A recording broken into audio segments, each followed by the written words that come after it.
1.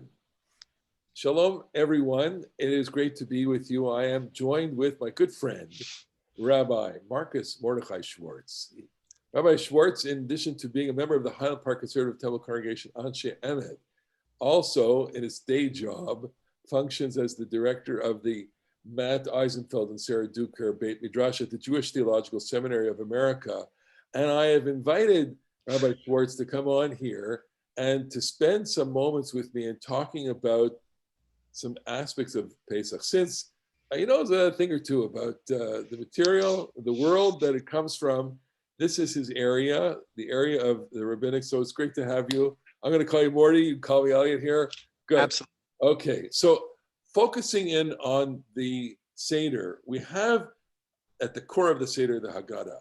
I want you to take a few minutes to tell us what kind of book this is. What is the Haggadah?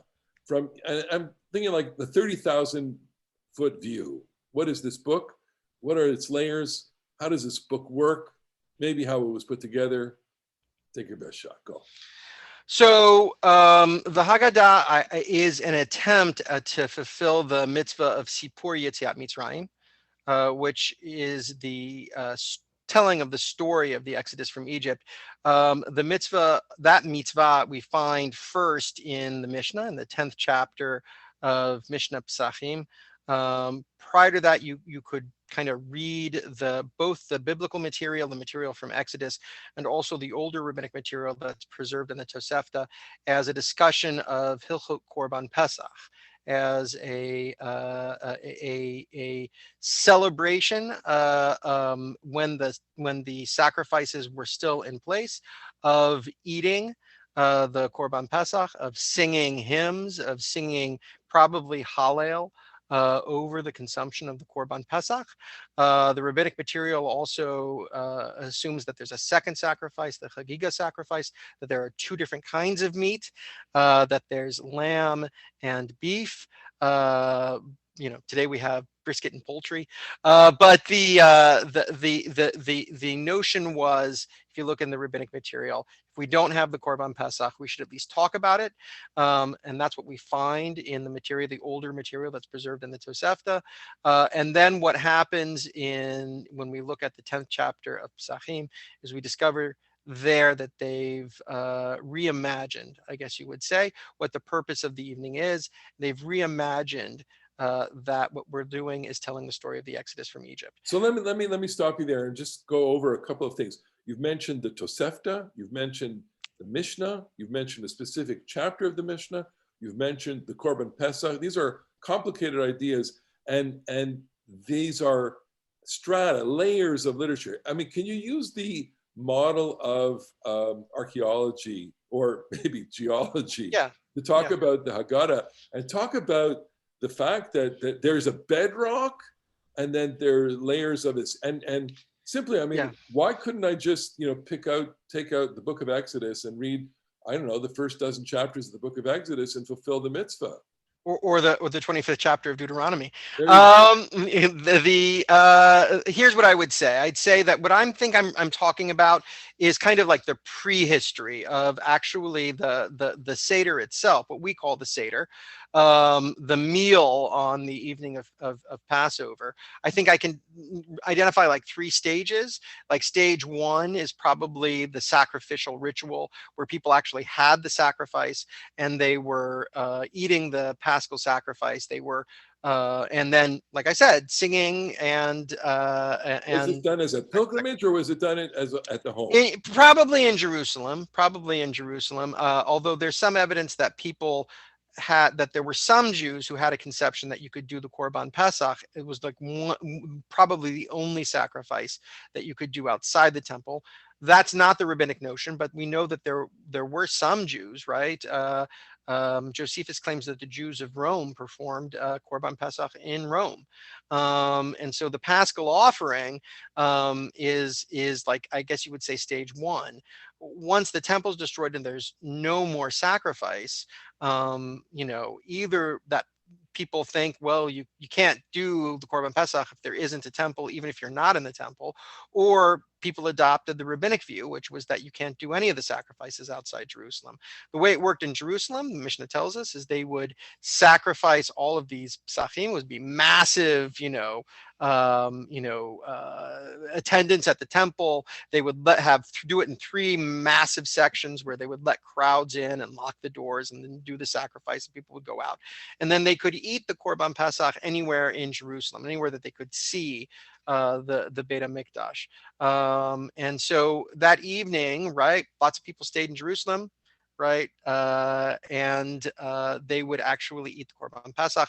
Probably if you weren't in Jerusalem and you were a good, Pharisaic Jew, you would probably talk about the Korban Pesach. That now we would eat the Korban Pesach or something like that. It's fascinating, because I've been in Jerusalem on Yom HaAtzmaut, and there are people literally picnicking on the temple, on the city walls. I mean, obviously it was a different city, different walls, but the idea of thronging, I can imagine that. Yeah, why not?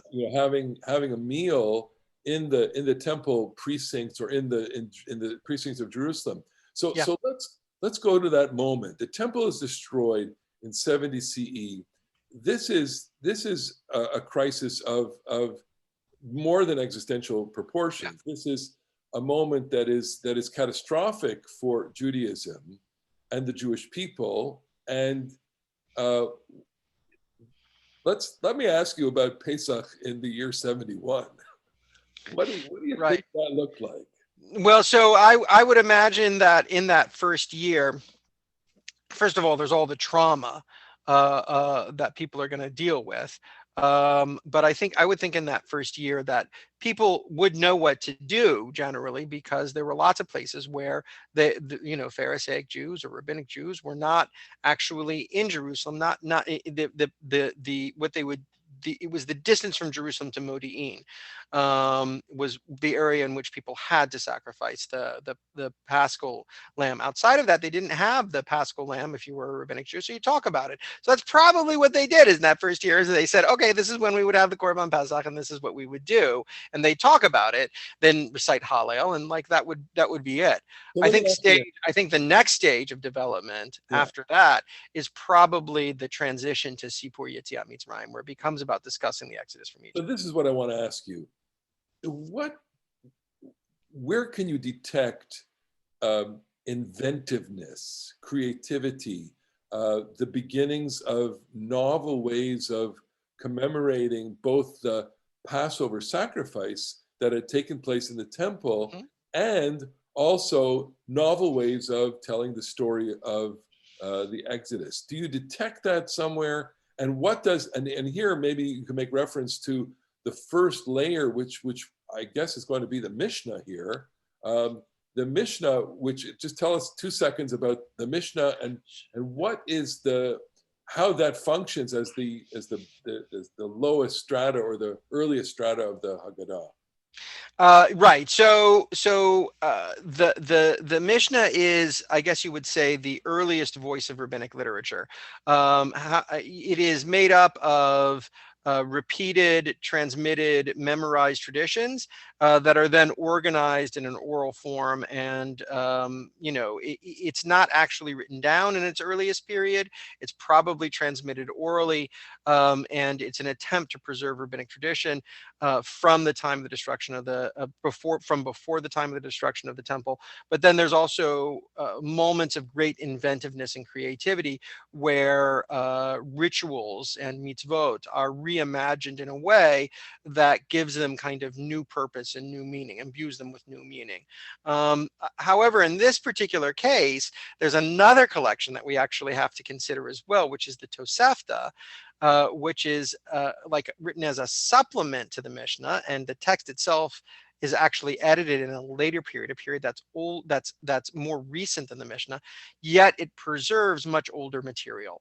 And the material in the Tosafta that talks about the night of Passover doesn't mention Sipor Yetziat Mitzrayim. It doesn't mention it at all. It doesn't mention the telling of the Exodus from Egypt. Yet it is just as interested as talking about in talking about the Korban Pesach as we see amongst the earlier rabbinic figures in the Haggadah. We can see in the Haggadah, so I'm talking about layers, that rabbis that are early, like Hillel or Rabban Gamliel, are interested in talking about the Korban Pesach, the Paschal offering. Yet rabbis who are later, right, like Rabbi Yehuda Bar Ilai or Rabbi Yossi Aglili, have things to say more about the Exodus from Egypt than they do about the Korban Pesach, about the That's a Paschal. fascinating point. I think we'll return to Hillel and Gamliel a little later. But what you're saying then is that the first area of concern for the earliest rabbis is the ritual reenactment of the Korban Pesach, the Passover sacrifice, in terms of having that meal, having that event. That event must have played such a large role in the imagination of our ancestors. Yeah. And therefore it was simply the ritual. And maybe, an analogy for what the Mishnah and the Tosafta is. I'm sorry, just a second. No problem. So we're talking about the Tosafta, and the Tosafta strikes me as a kind of set of transcripts, but maybe a different analogy would work, Mordy. The analogy of the Federalist Papers. How would you describe the Tosafta in relationship to the Mishnah? Would it be like the Federalist Papers to the Constitution? Yeah, I think that's a good analogy. In other words, it's published afterwards, but it contains material that's earlier. And you can sort of discern the developmental process of things that are in the Mishnah by looking at the Tosafta, even though as a document, as a complete document, it was published afterwards. Yeah. So okay, so we have some early strata of the rabbinic discussions. You know what? Let me avail myself of your presence here by asking you to interpret the Bnei Brak passage, which comes early on in the Haggadah. Maaseh Rabbi Eliezer, Rabbi Yoshua, Rabbi Elazar ben Azariah, Rabbi Akiva, Rabbi Eliezer, Rabbi Yoshua, Rabbi Elazar, son of Azariah, Rabbi Akiva, and Rabbi Tarfon are reclining at the Seder in Bnei Brak. So I want to stop here and say, is this the dream team, the rabbi dream team, or is it is a particular generation. I would say it's a particular generation of rabbis. This is what we call Dor Yavna. It's the group of rabbis who reconstituted themselves after the destruction of the temple and reappeared in Yavna, which was sort of a place where refugees kind of collected, whether it was explicitly kind of Roman collection area, where they would, some kind of this is totally anachronistic, but like a displaced persons camp, or whether it was some kind of more elevated synod where they're coming together and as a kind of academic conference. Although I doubt that that's the case. Where is Yavna? I believe it's it's in the north, I believe, near the coast, I believe. Near the coast.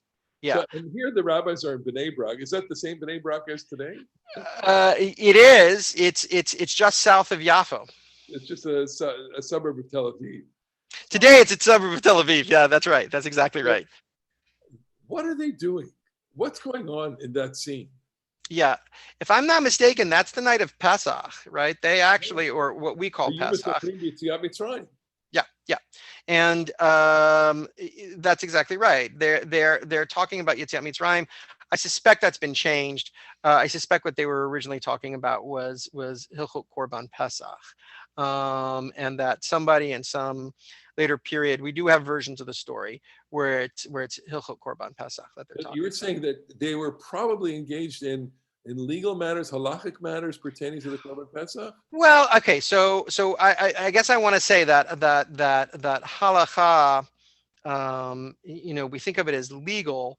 I think for them it's about fulfilling the divine will. I think that there's a difference, right? Like when you're talking about the sacrifices, you're talking about holy things, and I suspect they had particular kinds of esoteric understandings, maybe even mystical understandings of how these things actually function. There is an early rabbinic esotericism, and I suspect that when they talk about sacrifice, anything that's wrapped up with that sacrifice is wrapped up with communion with the divine. Right. So I'm going to put you on the spot here. I want the 2-sentence biography of each one. Eliezer. Eliezer ben Hurkanus. This is Eliezer ben Hyrcanus. Yeah. So he, along with Rabbi Yehoshua, are the two principal teachers of Rabbi Akiva. They are the students of this shadowy mythical figure who we call Yochanan ben Zakkai, who's supposed to have gone to the Roman general who was besieging Jerusalem,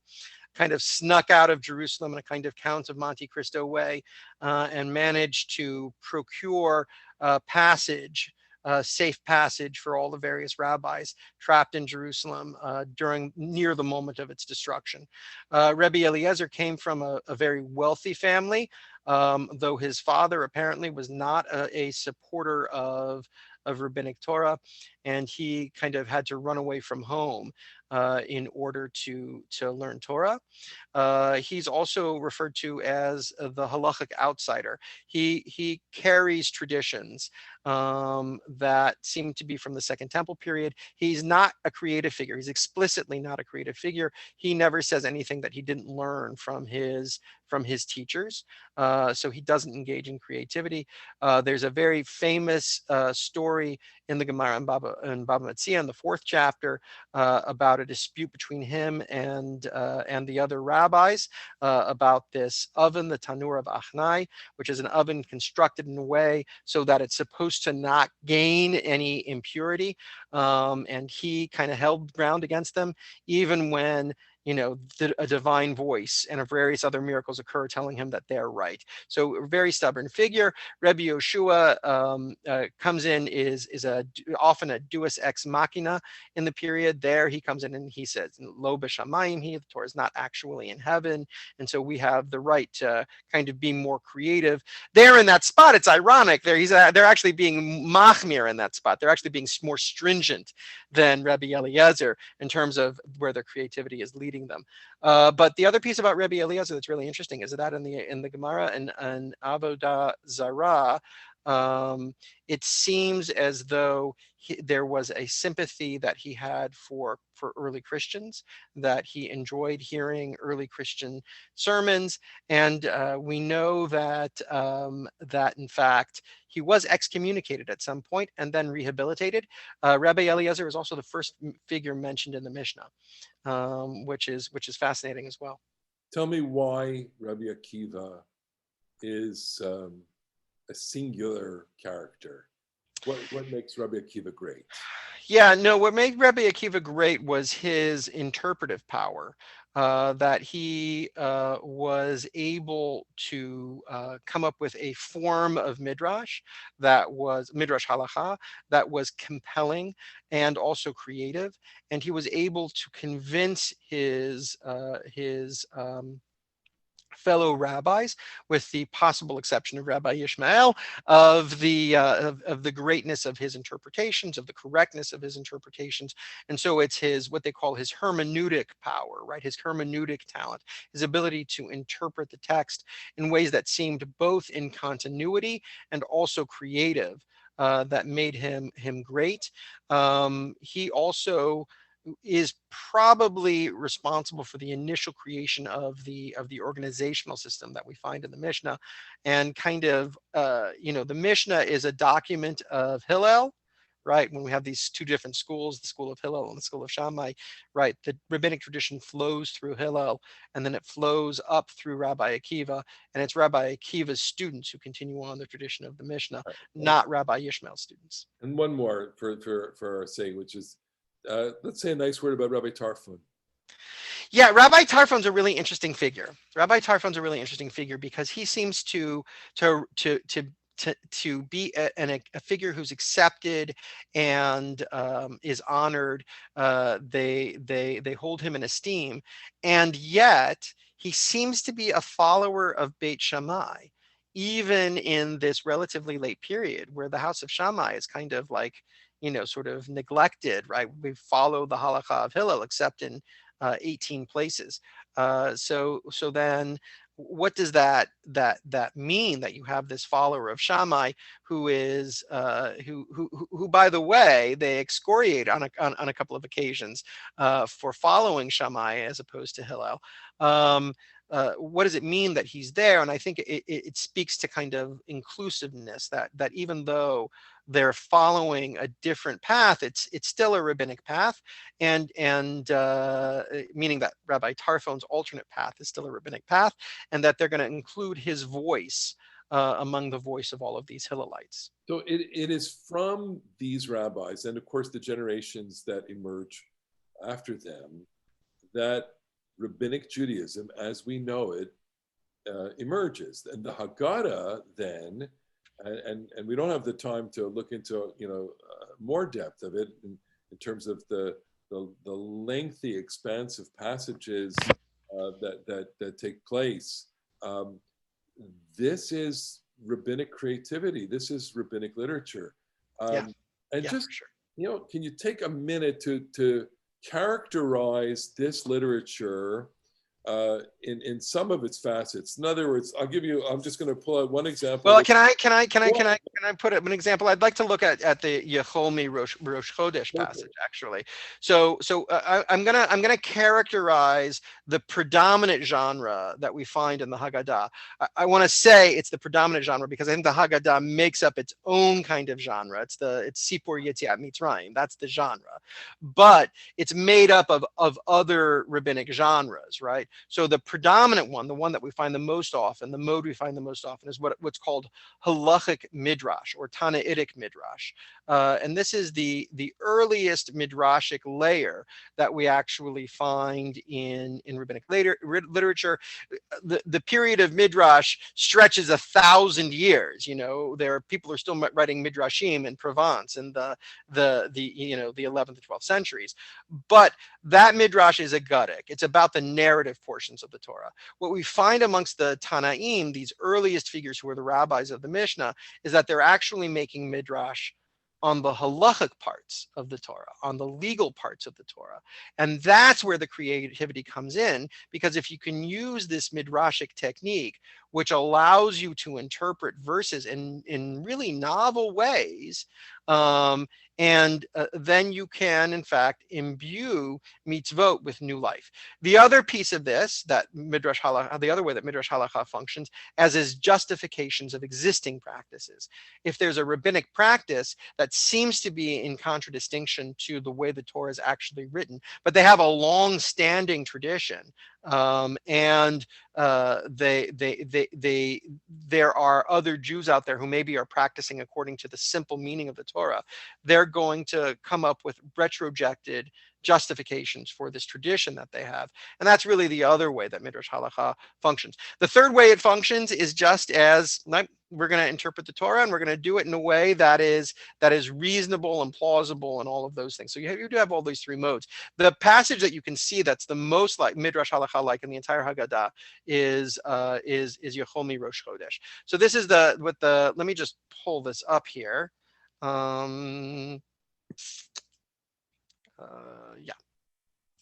So there are these two words that one finds throughout Midrash Halacha, collections of Midrash Halacha that are really collected. The first word is Yahol. If people know Hebrew, Yahol means in Hebrew, that it's possible a person can do something. And the other is Talmud Lomar, which means something like my teaching tells me. Okay, so Yahol here is being used in the following way. I might have thought that it was possible. So what this line here, Yeholmi Rosh Chodesh, does is it says, I might have thought, I might have had reason to think that I can start bringing the Korban Pesach from the first day of Nisan, from Rosh Chodesh, the new moon.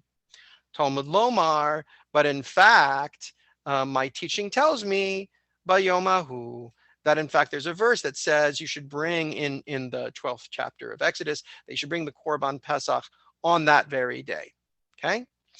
Iba Yomahu, if it's on that very day, now I think we're talking about the 14th of Nisan. Yechomi, on the 15th of Nisan. Yechomi ba'od yom. Is it possible that it could be already during the daytime? In other words, when you slaughter, as soon as you slaughter the Korban Pesach on the 14th, is it possible that you could actually eat it? Talmud Lomar, by ba'avur zeh. We have another verse that says it is for the sake of this, right? That in fact you're going to eat the korban pesach. But ba'avur zeh, what does it mean? But for the sake of this. Lo amarti ela b'sha'ah sheyesh matzah umaror menuchim lefanav. So I wouldn't have said such a thing because of this, unless there was something I was pointing to. What are those things? Those things, right, are matzah and maror. They have to be directly in front of you in order to perform the korban pesach. Now, I've interpreted Yechomi Rosh Chodesh the way that it would work if it were extracted from the Haggadah. But in the context of the Haggadah, taking this passage of Midrash Halacha, which is clearly talking about, like, when can you bring the Korban Pesach? And I'm transferring it, and I'm now claiming it's about when can I start fulfilling the mitzvah of telling the story of Yetziat Mitzrayim. So I'm repurposing this passage to do exactly that. Now, this kind of a passage where you have this technical language that's borrowed from Midrash Halacha and actually describes a practice, what we're doing is we are trying to connect what I said before, right? That we're trying to connect older practices to this kind of newer creative mode of the Haggadah, of telling the story of the Exodus from Egypt. And that's actually what's going on. As you go through the Haggadah, you see again and again and again, especially with Rabban Gamliel, you see again and again and again the sacrificial material being repurposed to talk about Yetziat Mitzrayim. So Rabban Gamliel says, why is it that we have to talk about the Korban Pesach, right? You know, he's actually, Rabban Gamliel actually probably just say this. He says you have to talk about three things: Pesach, Matzah, and Maror, which are the sacrificial things, right? That's actually what the Torah says. You're supposed to eat Pesach, al Matzot, Morim. Let me quote the text exactly. Of course, everyone will remember this. Yeah. Rabban Gamliel Haya Omer, and it occurs this in the Haggadah right before we're ready to eat the meal. Rabban Gamliel Haya Omer, Kol Shelo Amar Shlosha Dvarim, all who have not explained the significance of three things during the Pesach Seder have not fulfilled their duty. In other words, you have a duty to speak about these things. And what are they? Pesach, Matzah, Maror. And then Rabban Gamliel goes through these things. I don't think that's Rabban Gamliel. Okay, who is it? I think that's the Haggadah. I think the Haggadah is coming in and it's interpreting Rabban Gamliel, right? That, or you know, if you look at the same passage in the Mishnah, you know, we have Rabban Gamliel's statement, but the interpretation of his statement is a little bit different. Where is it here? Let me just take a quick look, because this is excerpted from the Mishnah. Right, we get ve'eluhain Pesach Matzah Maror. So we do in the Mishnah actually get the same series. In the Haggadah, you actually get the same reasons that you get in the Mishnah, but in the Mishnah it's a little clearer that it's a new voice.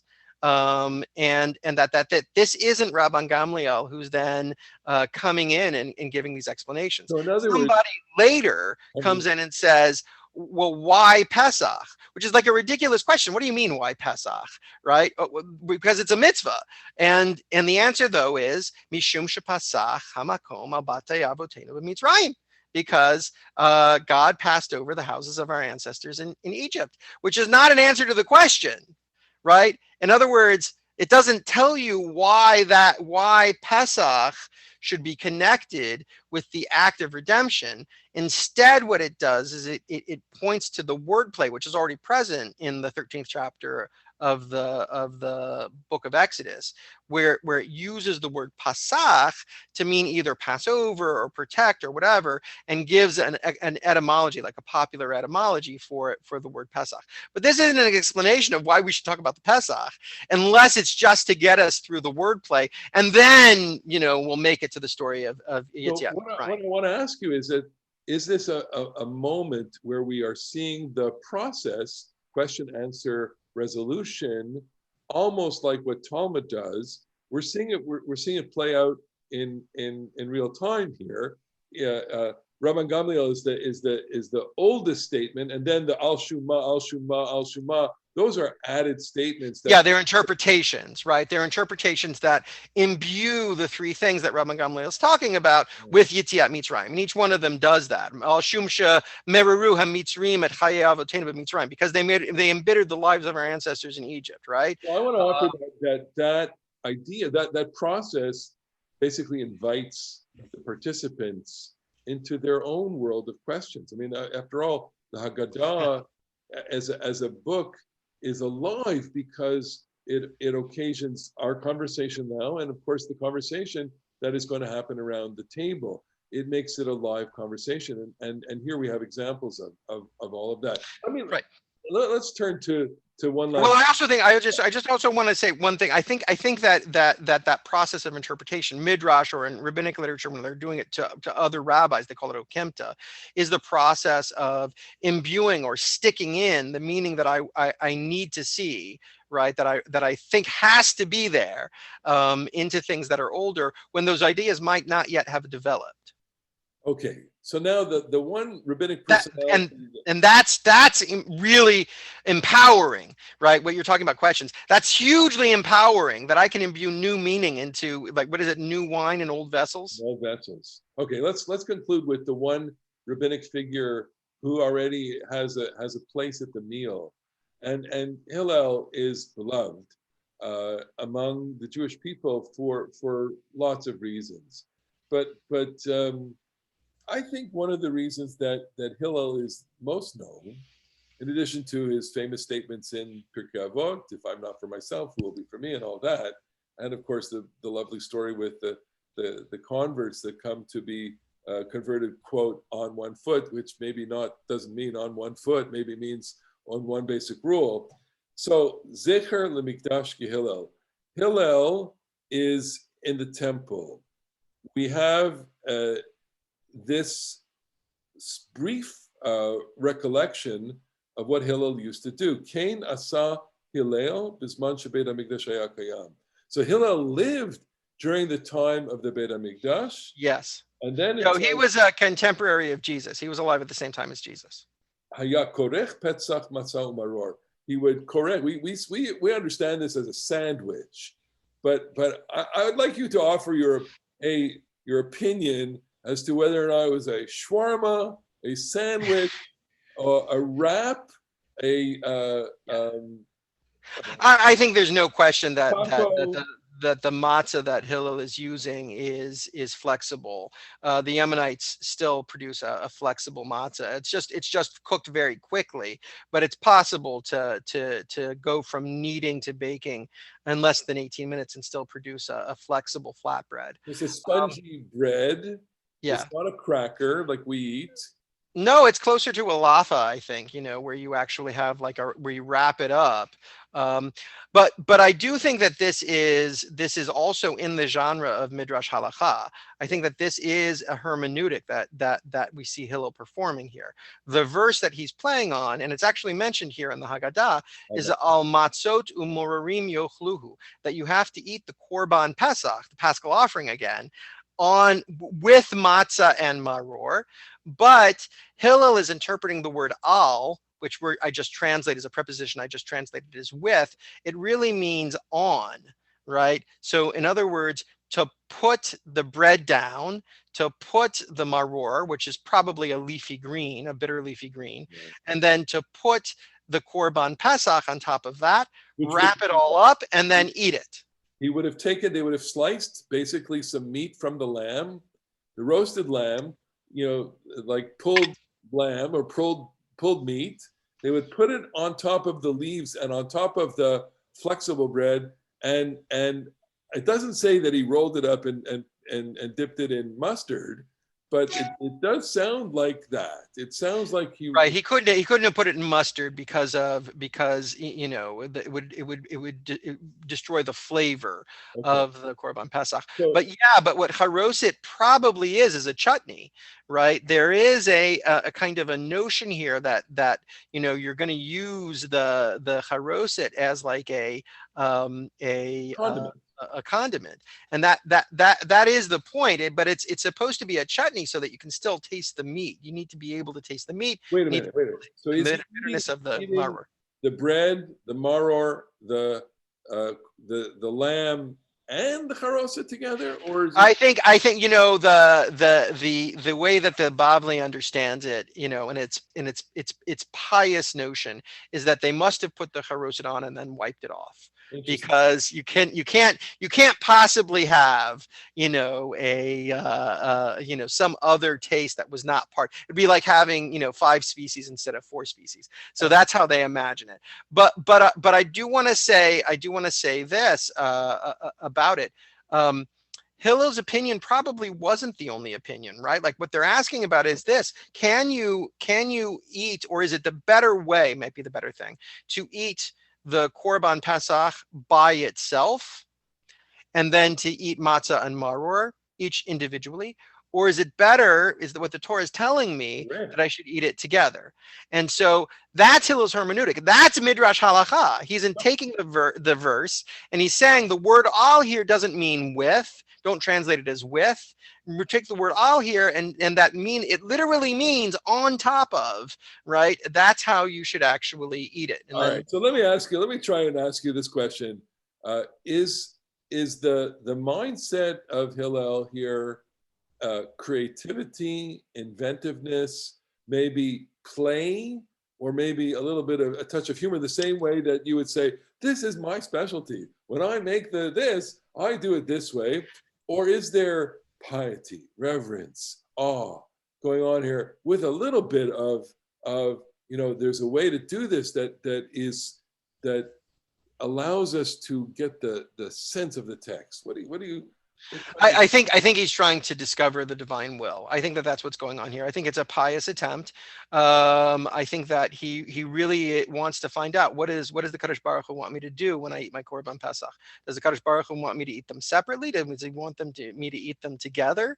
And there's also a little bit of sectarian polemic probably going on here. If he ate it in this way, that means there were probably people who were eating it separately. And so there's an attempt to show that he's right, that this is the way you should read the verse, and that there's also an attempt to live out as closely as possible the exact words of the Torah. That what you're doing is, when you're actually keeping the mitzvot, is making the Torah manifest or real in the world. And so Midrash Halacha has to attend to the exactitude of the words in order to get there. Do I think there's also some esotericism going on here? That there's some kind of symbolism, that the matzah symbolizes something, that the maror symbolizes something, that the Korban Pesach symbolizes something, and that Hillel was aware of these three things, and that he needed them in his esoteric system to be together in order to create a greater kind of performance of the mitzvah so we can commune more closely with God. Yes, I think that's probably also the case. So I think all of those things are going on simultaneously. Is there some humor here? Maybe. It's hard. I think it's really hard to tell. Like, it's very easy to tell in another culture when somebody's joking. And it's very easy to tell if they're really joking. And it's easy to tell when they're being serious, if they're being really serious. What's very hard, and you can tell me if you can do this in French, it's very hard to figure out when they're being simultaneously serious and joking. Well, let me offer you this, okay? Yeah. Joy. Do you think that he is doing this aware of creativity and joy? Yeah, it's Simcha Shel Mitzvah. There's no question that it's Simcha Shel Mitzvah. So, But I think you can have joy, right, and Simcha, and also be pious and full of awe, and also simultaneously say those other folks are doing it wrong, and I need to show those other folks the right way to do it, and simultaneously, sort of be sort of self-satiring at the same time, and also be esoteric and mystical all at once. And like nothing is ever one way. I think that's true of life, but it's especially true of rabbinic literature. so this is what I want to offer, and this is a good way to conclude our conversation here, which is, in some way we're reenacting all of this when we do this, but we're also accessing these remarkable characters. And they're nothing if they're not remarkable. Hillel was just an extraordinary human being, an extraordinary individual, with all the things that you said, and added to that layers of the interpretive genius and the creativity, awe, piety, and also his conversation existing it's not in a vacuum. He is talking and doing things in a conversation with the people around who may be, in fact, as you say, doing it differently. And we are coming into contact with that. And I think most people kind of just, when they get to that part of the Haggadah, they're like, we're ready to eat the meal, and they slap on some horseradish or a green vegetable, put it on the matzah and crunch down. And we're missing that. And what I want to try and get at, and what I think you've provided for us, Morty, is this, this comes out of a world. And we're going back into that time, but we're being inspired by the kinds of questions and their desire to tell the story and to do these rituals in a way that was meaningful to them. Yeah, I think we're trying to recapture the rabbinic mentality. I think that's really what we're going for. And by mentality, right? Like I'm using like the word very specifically. It's all of those things that you take for granted as you go about your day. It's all of the stuff that wouldn't be accessible to someone who came from a foreign place or a different time, or an alien who came down. There's so many things that we just assume and we take for granted. And I think that the Haggadah takes all kinds of information, all kinds of cultural information for granted, a kind of mentality that's a rabbinic mentality that you have to like really recover. This is how some people in social history work, but I think this is a good way to be in life in general, right? When I'm trying to understand another person, I first have to understand their mentality. What are the assumptions that they're making? What are the ways that they're looking at the world? And if I don't do that, then I'm going to have no sympathy for them. If they say something I disagree with, I'm going to say, well, they're an idiot. But if I recapture their mentality, then I can be generous and I can understand where they're coming from, and we can actually have a conversation. And so when we're trying to like sort of learn from the rabbis, get their wisdom, we have to be generous with them. This is what Danny Boyarin says. We need to be generous and understand that in fact, their culture is different than our own. Their mentality is different than our own. And the only way that we can, sort of get their Torah is first to get their mentality. But it has imprinted itself so much in our lives, yeah. so much in our culture, and we are truly coming into contact with it. And so in this conversation where we did the kind of 30,000 foot look, and also a really granular look at some of the texts and the personalities, I think we've gotten a new opening into that world and to those remarkable personalities. So, Rabbi Mordy Schwartz, I want to thank you for this wonderful conversation, and I look forward to having more conversations about this and other things. We want to wish everyone a beautiful, meaningful, joyful, and esoteric, and awe-inspiring, and imaginative, and creative, and inventive Pesach. Chag Sameach, everyone. Chag Sameach. Chag Sameach.